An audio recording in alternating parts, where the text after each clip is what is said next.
After Queen Elizabeth died, her advisors searched through her belongings and found a deeply hidden letter. When they took a closer look, their blood ran cold.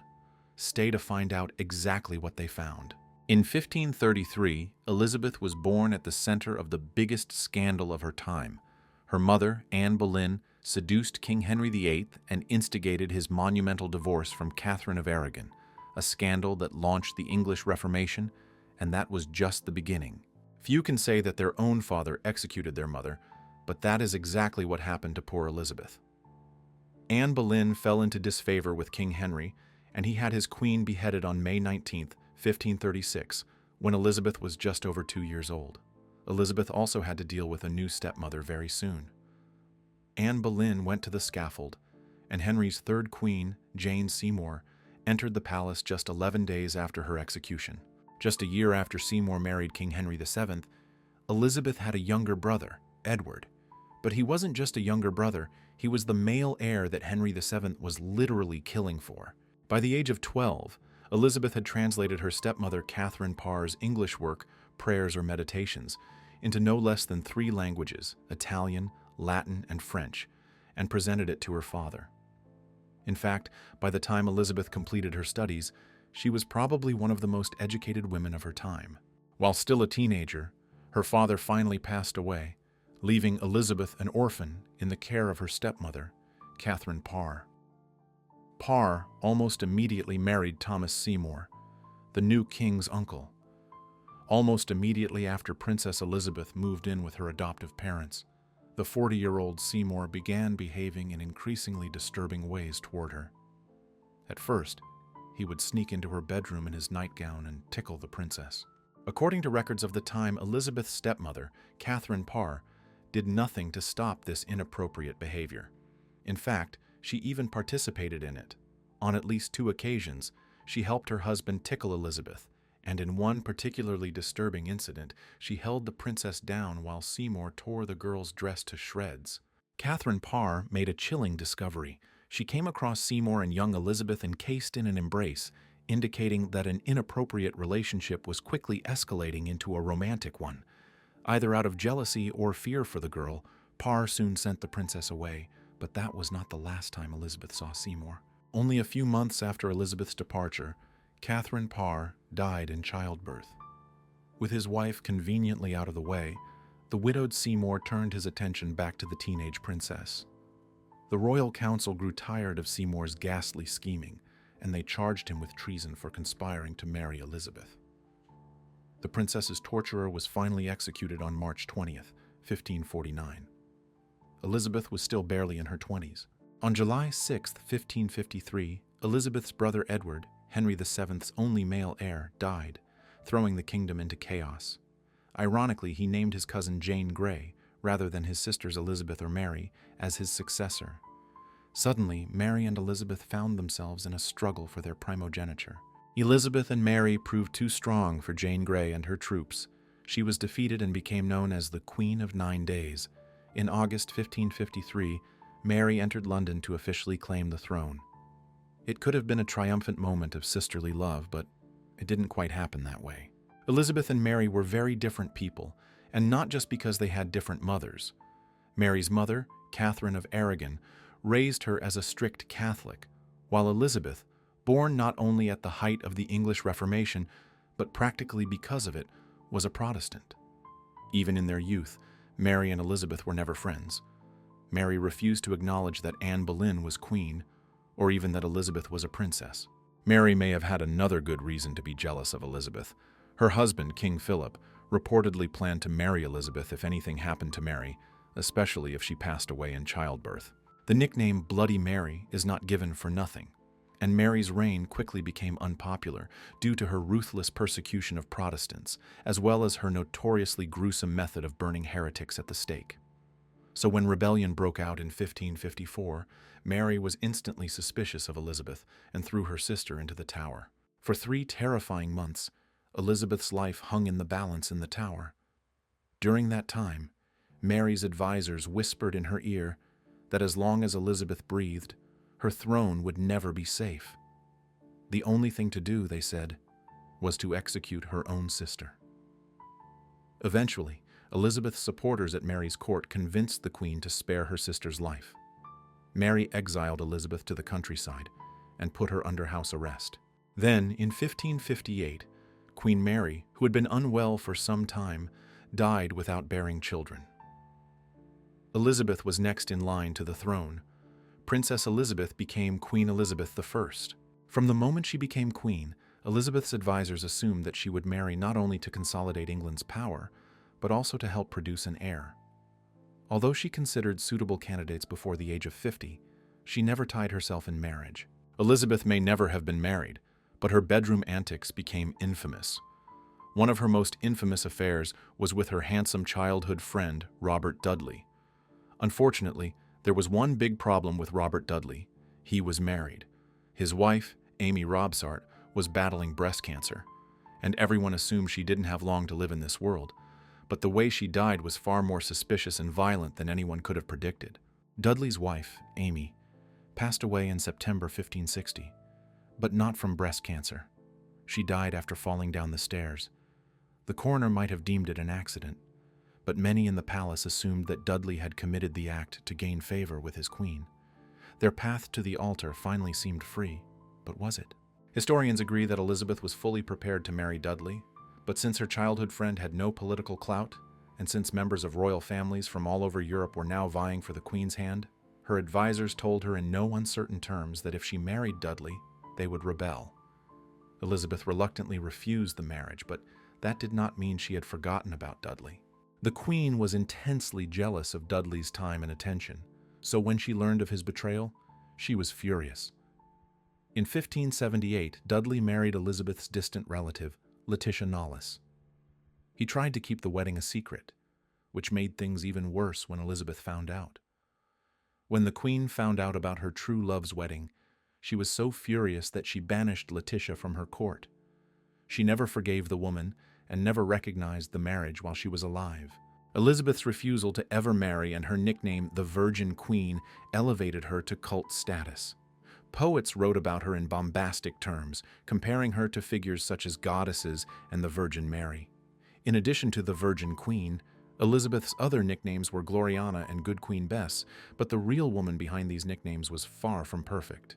Although Elizabeth I always tried to present her best self, which often meant wearing heavy makeup, her cosmetics had a dark side.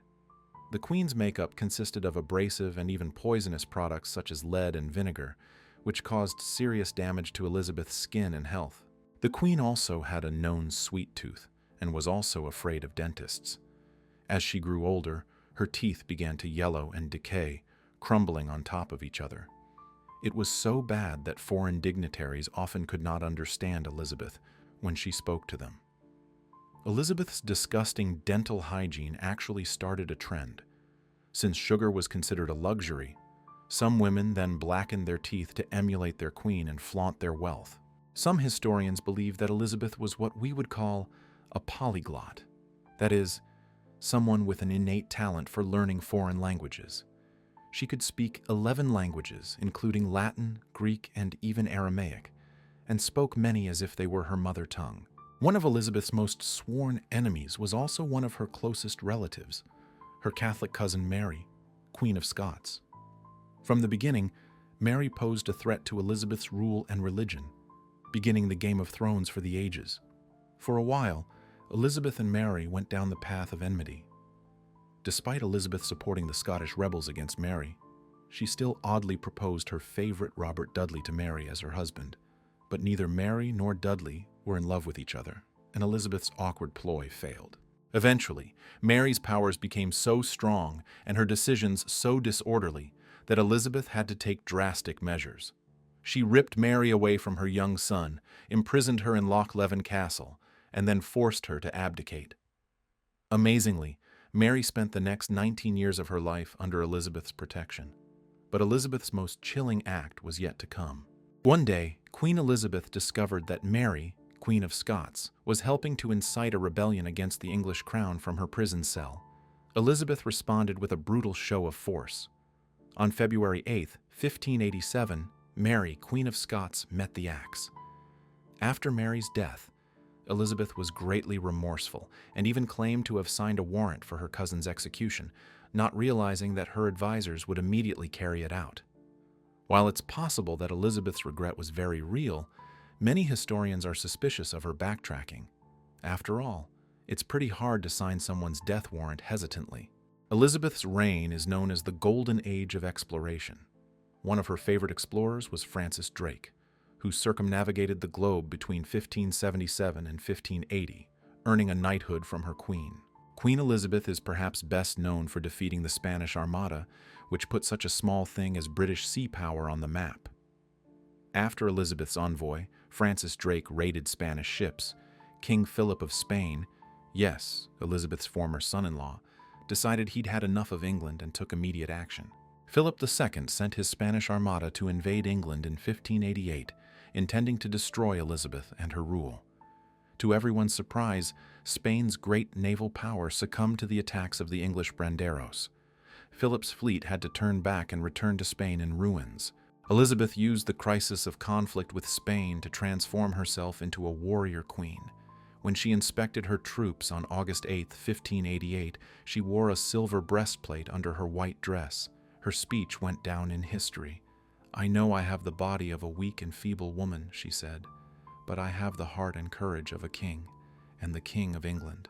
People now see the Spanish Armada as a turning point in Elizabeth's reign. And it was, but it was a very different victory than people realize. The triumph was more of a propaganda campaign for Elizabeth than anything else, as English success depended on Spanish mistakes rather than British might. In fact, the following year, England sent a fleet of 150 ships to Spain, where they were defeated. Up to 15,000 men were killed, and Spain actually maintained its naval supremacy at the time.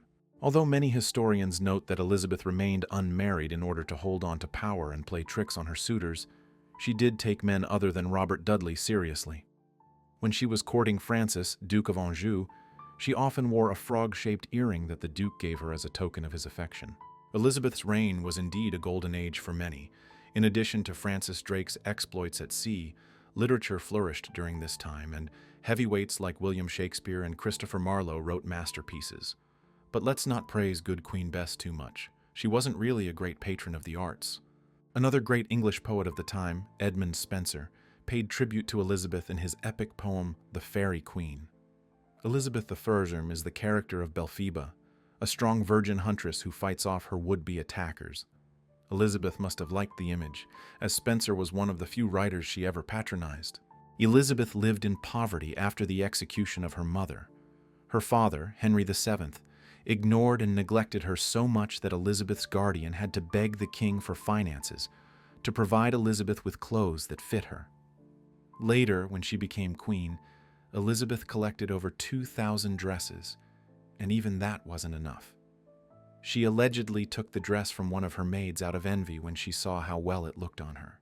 It is no surprise that Elizabeth I loved clothes. Not only did she originate many fashion trends, but her clothes were regularly changed and updated and carefully chosen depending on the image she needed to convey, mainly trying to evoke ideas of purity and divinity. But she was also generous with her belongings and would pass on second-hand items to her maids of honor. Although Elizabeth I was generous with her servants, she expected total loyalty and was quick to fly into a rage like her father. During one temper tantrum after her servant angered her, she broke the servant's finger with a hairbrush. Worse, the guilty queen told everyone it was an accident with a fallen candlestick. Sometimes Elizabeth trusted her maids of honor as royal jailers. One of her favorite maids was Bess of Hardwicke, who was probably the most influential maid of honor at the Queen's court. In 1569, Elizabeth even asked Hardwicke and her husband to hold Mary, Queen of Scots, on her behalf. The couple performed this thankless duty for 15 years. As Elizabeth aged, her courtiers never let it be known that her beauty was fading and continued to compliment her as if she was still the 25-year-old queen she was when she was crowned. Unfortunately, it seems that Elizabeth began to believe them and favored those who could pay her the most compliments. This had very serious consequences. One of Elizabeth's favorites in later years was Robert Devereux, Earl of Essex, who took advantage of his good looks to rise quickly at court, gaining great power with very little responsibility. In 1599, he once again deserted his high military post and Elizabeth finally reprimanded him, placing him under house arrest and stripping him of his luxury goods. In 1601, Essex plotted to kidnap the Queen and seize power. Unfortunately for him, he didn't count on the fact that no one liked him and he had close to zero supporters. Elizabeth learned of the feeble plot and, finally coming to terms with his lack of judgment, ordered him beheaded. The Queen never recovered from Devereux's death. In 1602, a year after her favorite conspired against her, a courtier remarked that her pleasure is to sit in the dark and sometimes tearfully mourn Essex. Just a few years before her death, Elizabeth declared that although she was unmarried, she was in fact married to her kingdom. In one of her speeches, she referred to all my husbands, my good men. Elizabeth's last years were full of grief and tragedy. In the fall of 1602, just a few months before her death, many of her friends and family passed away, leaving the Queen depressed and dejected. According to those close to her, she spent her last days lying motionless on her pillows in unrelenting melancholy. Shortly before her death, Elizabeth finally chose a successor, at least unofficially, James VI, son of her fallen cousin Mary, Queen of Scots. Her advisors secretly prepared James to be the heir, getting him to flatter Elizabeth with a couple of letters of praise. Although she never publicly announced James as her successor, Elizabeth apparently made her intentions known to her advisors. On March 24, 1603, Queen Elizabeth I died in the early morning hours at Richmond Palace. She was 69 years old, and her reign remains one of the most famous in British history. Elizabeth I left strange instructions regarding her body after her death. Breaking the royal tradition of embalming, she insisted that people leave her body untouched. Many whispered that this was done to keep her secrets, but either way, her ever-loyal maids of honor made sure to protect her wishes even after death. After Elizabeth's death, her advisors searched her belongings and found a letter hidden deep within them. Its contents were heartbreaking. It was a letter from her old lover Robert Dudley, who had died just after the Spanish Armada in 1588. But even more touching than the letter itself was the note Elizabeth scribbled on it. She marked it as his last letter to her. Since she had no heir, the Tudor house, which began in 1485 with Henry VII, ended with Elizabeth. Although she kept it a secret for political reasons, Elizabeth was very fond of her mother, Anne Boleyn. She quietly honored her and her family by caring for their positions at court, and always kept her mother's portrait in a locket on her necklace. After Queen Elizabeth II, who reigned for 70 years, and Queen Victoria, who reigned for 63 years, Elizabeth I is the longest reigning British queen. She was in power for 44 years. Thank you for watching this video. I hope you enjoyed it. Please like and subscribe to get more videos like this.